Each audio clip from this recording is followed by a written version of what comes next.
Yang ketiga, firman itu memurnikan. Di dalam Yeremia 23 ayatnya yang ke-29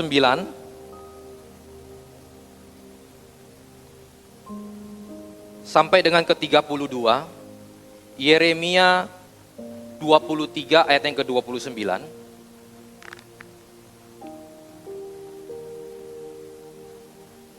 Bukankah firmanku seperti api?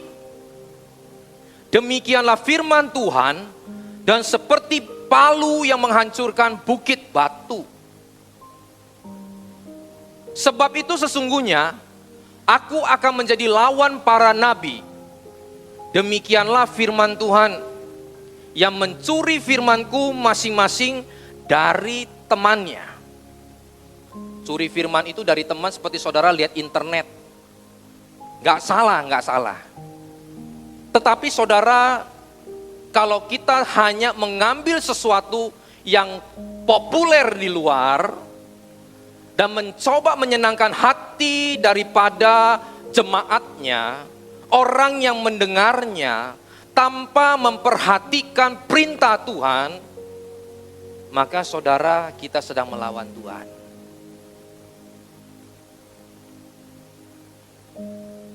Makanya firman Tuhan itu memurnikan saudara. Dikatakan seperti api yang menghanguskan, seperti palu yang menghancurkan.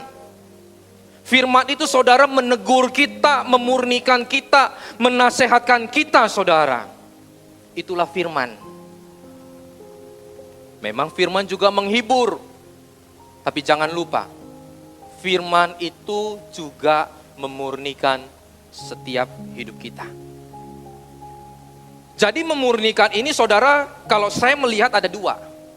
Kalau dari tadi kasus di kitab Yeremia ini, di mana saudara pada saat itu nabi-nabi Baal banyak.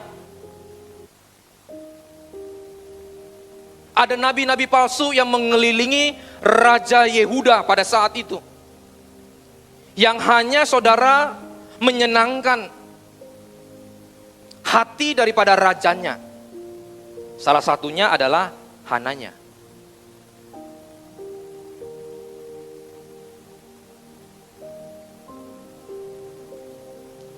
Yang kedua saudara, selain memurnikan hati adalah memurnikan ajarannya saudara.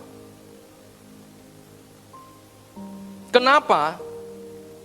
Kedua ini harus jalan sama-sama.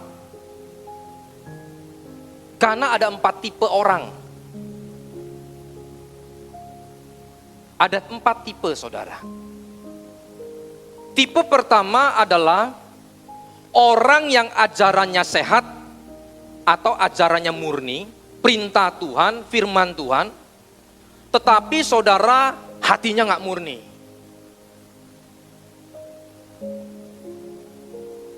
Yaitu seperti Bileam. Bileam menyampaikan apa yang Tuhan katakan loh kepada Raja Balak. Gak boleh mengutuki orang Israel, bangsa Israel saudara. Dia sampaikan gak boleh ini. Tetapi di satu sisi yang lain, tangannya tetap ngambil dari Balak. Ini namanya ajarannya sehat, ajarannya bagus, ada visi, tetapi hatinya gak murni saudara. Ini tipe yang pertama. Tipe yang kedua, hatinya murni, tapi ajarannya gak sehat. Gak dapat visi. Ini namanya orang saudara gak mau belajar. Gak mau belajar saudara. Gak dapat visi saudara. Baik. Mau bakti sosial, mau buka gereja, ya. Tetapi gak mau belajar saudara. Akhirnya apa? Tadi dikatakan, oh lagi populer ngajar kemakmuran, tak ambil kemakmuran. Lagi populer yang lucu-lucu, tak ambil yang lucu-lucu. Lagi populer dengan healing movement, tak ambil yang kesembuhan. Lagi populer yang begini, tak ambil yang begini. Apa tujuannya? Menyenangkan hati manusia. Itu orang yang gak punya visi. Saya tidak katakan saudara tidak boleh cari bahan dari semua. Kita juga cari, saudara. Tetapi kalau tidak dapat visi dari Tuhan, hatinya cuma baik, saudara, itu juga tidak cukup.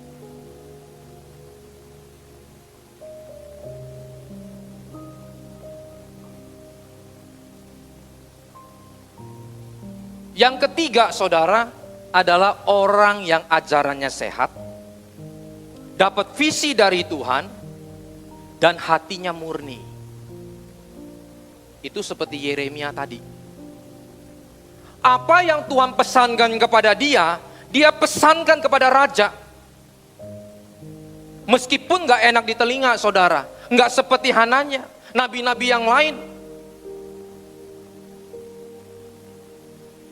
Bahkan waktu Yeremia sedang mengatakan, menegur saudara, bangsa Israel pada saat itu, Hananya dengan dia bernubuat. Nubuat itu kan rata-rata sesuatu yang positif, saudara. Makanya Yeremia mengatakan, moga-moga terjadi, amin. Kalau ada orang mengatakan sesuatu bahwa gereja akan semakin besar, Indonesia akan semakin sukses, akan bebas hutang, tidak ada bencana, tidak ada banjir, tidak ada kelaparan, itu nubuatan. Belum tentu dari Tuhan. Dia perkatakan imannya, saudara, sah-sah saja. Yeremia pun mendukung, kita pun mendukung, moga-moga terjadi, saudara. Tetapi itu bukan visi dari Tuhan, bukan wahyu dari Tuhan. Karena saudara mau ngobok-ngobok bagaimana, bumi ini tidak bisa direnovasi. Dunia akan semakin jahat, itu visi wahyu dari Tuhan. Sehingga Yeremia waktu jalan keluar, saudara, Tuhan katakan kepada nabiku itu Hananya, kuk yang tadi dia ambil, jadi kan Yeremia ini sedang membawa contoh kepada Raja Yehuda, saudara. Dia lagi pakai gandar. Ya, saudara kalau pernah lihat budak-budak yang pada zaman itu kan ditaruh gandar kan, seperti kayu tangannya diikat begitu. Itu gandar namanya, kuk. Jadi Yeremia waktu cerita kepada Raja Yehuda itu pakai contoh. Itu ditarik sama Hananya, ini dipatahin kayu nih katanya. Lalu Yeremia, Tuhan ngomong, kayu yang tadi dia patahkan, itu akan kuganti dengan besi. Nah, itu visi dari Tuhan, itu perintah Tuhan. Itu disampaikan oleh Yeremia. Yeremia hatinya tulus, saudara, enggak bengkok. Kalau gua sampein begini, gua masih jadi nabi enggak di sini ya? Kalau gua ngomong sekeras ini, masih jadi pendeta enggak ya? Kalau gua ngomong seperti ini, apakah gereja bisa datang jemaat ya? Kalau gua ngomong seperti ini, apa orang masih suka ya?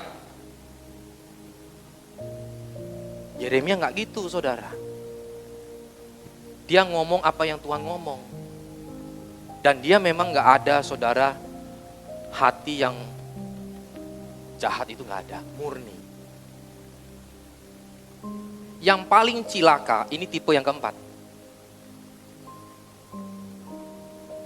Sudah ajarannya nggak sehat, hatinya nggak murni. Ini kalau bahasa Ibraninya, saudara, ke laut aja.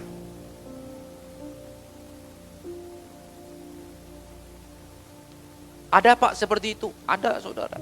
Ada. Ngajarkan sesuatu, saudara, yang gak ada di Alkitab. Mungkin ada di Alkitab tapi dia robah sedikit. Loh, sekarang lagi muncul, nanti saudara bisa dengar trennya. Baptisan orang mati. Kalau penginjilan orang mati, saudara, itu mungkin dia masih nafsirnya salah waktu Yesus turun ke perut bumi. Sehingga saudara, bagi dia, Yesus masih bisa menginjil tuh. Menginjil kepada orang-orang mati. Sehingga itu menjadi salah satu pengajarannya. Tapi kalau baptisan orang mati di mana, saudara? Orang sudah mati, belum percaya Tuhan, dipaksakan supaya orang ini terima Tuhan. Karena waktu hidup gak mau terima, duitnya banyak, saudara.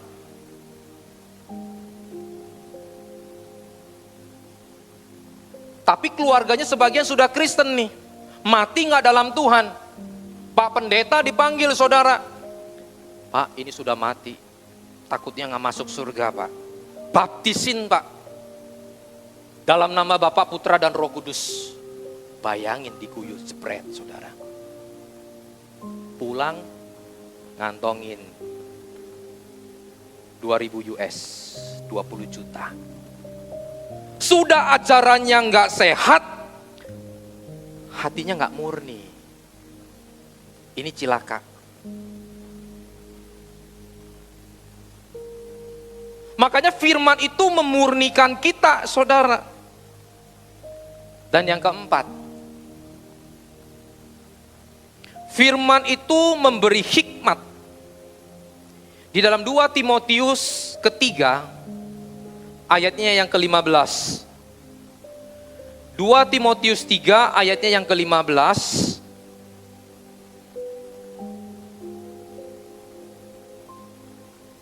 Ingatlah bahwa dari kecil engkau sudah mengenal kitab suci yang dapat memberi hikmat kepadamu dan menuntun engkau kepada keselamatan oleh iman kepada Kristus Yesus. Artinya saudara, kitab suci memang pada saat itu perjanjian baru belum ada, perjanjian lama. Nah seharusnya kita yang sekarang sudah pegang perjanjian lama, perjanjian baru juga, harusnya lebih berhikmat dong.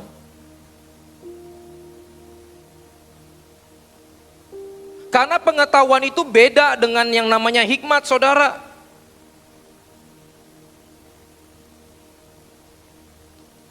Pengetahuan itu adalah sesuatu yang kita tahu. Kita bisa cari, kita bisa belajar. Tapi hikmat itu adalah cara atau bagaimana mengaplikasikannya apa yang kita sudah tahu ini.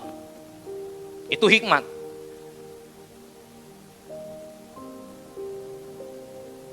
Saudara tahu banyak melihat bagaimana menjadi orang sukses. Tapi apa atau cara bagaimana kita mengaplikasikannya, itu nggak semua orang tahu. Makanya saudara perhatikan, khususnya anak-anak zaman sekarang termasuk saya. Sekolahnya mungkin S1, S2, S3. Tetapi kalau dia tidak pernah punya hikmat bagaimana mengaplikasikannya apa yang dia tahu ini, percuma. Cuma ngelempar saudara apa yang saya tahu nih. Tapi bagaimana menjadikan orang itu seperti apa yang saya mau, yang saya ajar, itu belum tentu bisa. Hikmat diperlukan. Makanya saudara lihat orang-orang tua kita. Sekolahnya nggak tinggi-tinggi. Ada yang tinggi. Tapi dari pengalaman saudara dia belajar. Dia tahu bagaimana cara mengaplikasikannya, cara bekerjanya. Sehingga saudara dia berhasil. Tapi anak-anak sekarang saudara lihat sarjana, nganggur semua. Nggak tahu cara bagaimana mengaplikasikannya.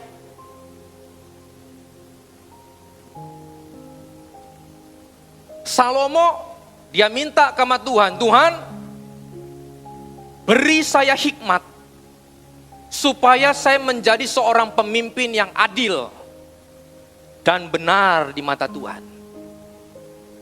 Siapa yang nggak tahu adil seorang raja? Siapa yang nggak tahu saudara kalau kita memimpin itu harus adil? Itu pengetahuan. Semua orang tahu. Tapi bagaimana menjadi adil itu, mengambil keputusan, mengaplikasikannya itu perlu hikmat.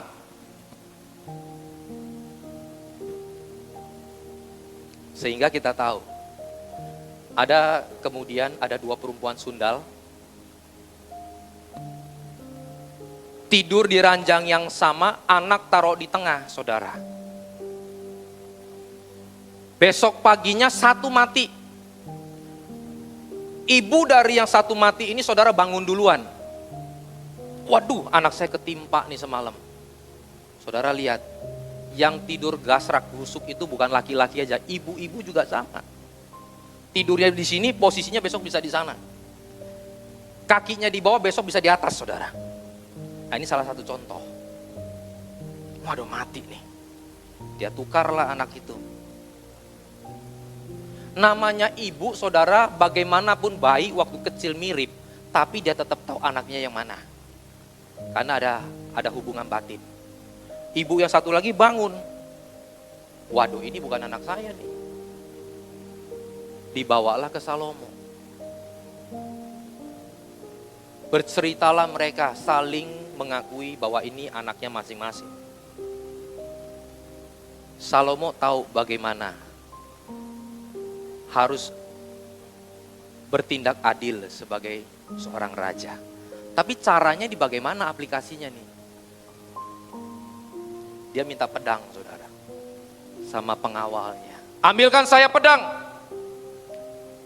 belah yang hidup ini. Satu ambil kepala, satu ambil kaki.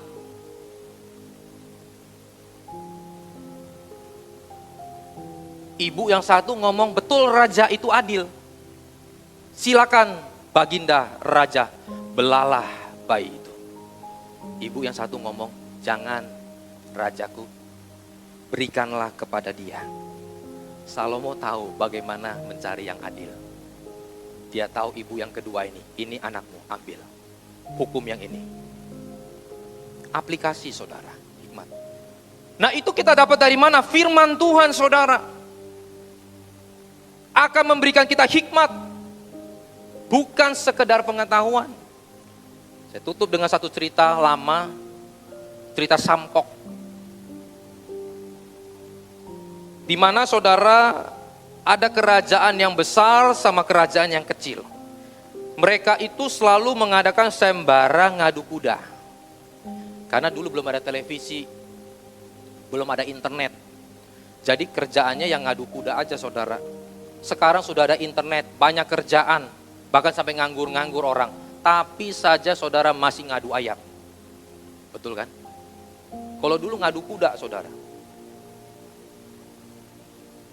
Sehingga kerajaan yang besar ini karena memang suplai makanannya bagus, ada pelatih yang bagus, kudanya ini kalau dilatih, saudara, kalau setiap mengadakan lomba pasti menang. Sampailah Cukeliang, saudara, orang ini kan pengembara. Masuklah di kerajaan yang kecil. Dan gak berapa lama lagi akan diadukan sembara ini.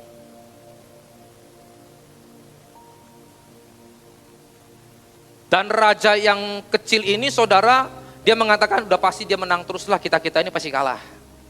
Lalu Cukeliang mulai tanya, cara mainnya, cara lombanya ini bagaimana? 3 kuda diadu. Terserah mau ngadunya, tapi biasanya rata-rata sama-sama yang cepat dulu, lalu yang sedang, lalu yang paling lambat. Ngadunya rata-rata begitu, karena orang punya cara hitung kan begitu. Yang cepat dulu, yang kedua, baru yang ketiga. Jadi semua ngadu cepat. Nah, nggak ada yang pernah menang, semua 3-0 orang kalau ngadu sama raja ini. Akhirnya, saudara, sampailah di hari perlombaan. Cukeliang ngomong begini, nanti saya yang ngatur cara lombanya.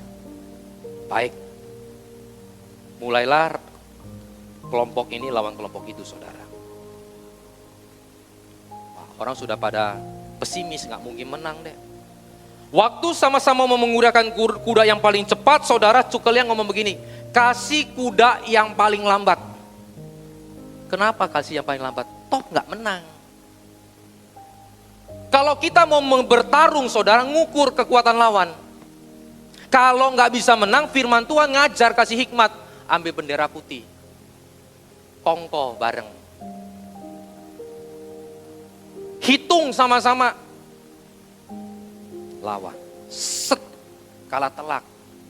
1 lawan 1. Yang pertama aja kalah, apalagi yang 3 telak. 1-0.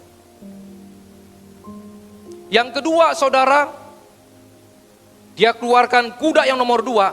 Cukeliang ngomong, keluarkan kudamu yang paling cepat. Pas diadu, saudara, menang tipis. 1-1.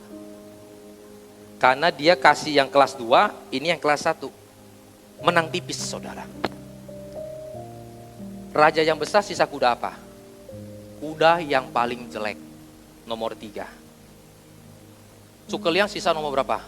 Nomor 2. Begitu diadu, menang tipis lagi saudara.